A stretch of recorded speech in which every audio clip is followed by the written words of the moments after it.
দুর্ঘটনায় বাইক চালকের মৃত্যুর খবর পেয়ে বক্সনগর সামাজিক স্বাস্থ্য কেন্দ্রে ছুটে যান এলাকার বিধায়ক তোফাজ্জল হোসেন। শুক্রবার দুপুর 2:30 শোকাহত পরিবারের প্রতি শোক ও সমবেদনা জ্ঞাপন করেন বিধায়ক তোফাজ্জল হোসেন সহ ভারতীয় জনতা পার্টির কার্যকর্তারা।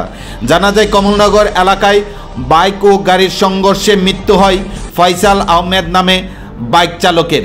খবর পেয়ে বক্সনগর সামাজিক স্বাস্থ্য কেন্দ্রে ছুটে যান বিধায়ক তোফাজ্জল হোসেন, বক্সনগর বিজেপি মণ্ডল সভাপতি সুভাষচন্দ্র সাহা সহ বিজেপি কার্যকর্তারা।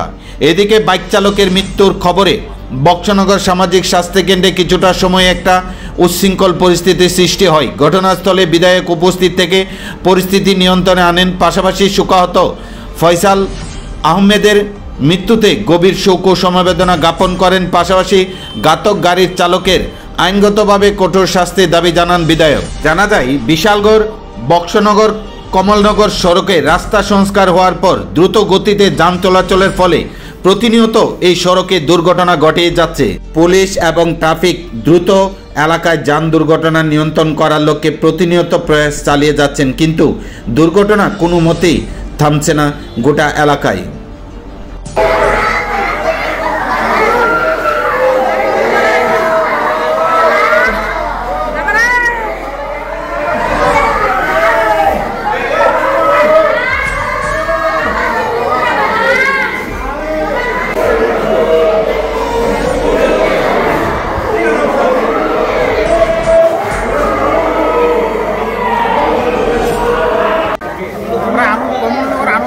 সমুনিতে আসলাম, তো গাড়ি অ্যাক্সিডেন্ট করছে শুনছি, শুনিয়া দৌড়ে গেছি, দেখি গাড়ি আর বাইকে সংঘর্ষ হয়েছে। সংঘর্ষ হইয়া নমস্কার ফসাল গুরুতর আহত হয়েছে।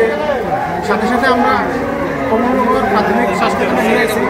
নিয়ে আসার পরে তারা এখান থেকে রেফার করছে, বক্সনগর নিয়েছি। বক্সনগর নিয়ে আনার পরে এখানে তারা বলছে যে নাম কি ওনার? ফয়সাল আহমেদ। তার বয়স কত হইব? বয়সটা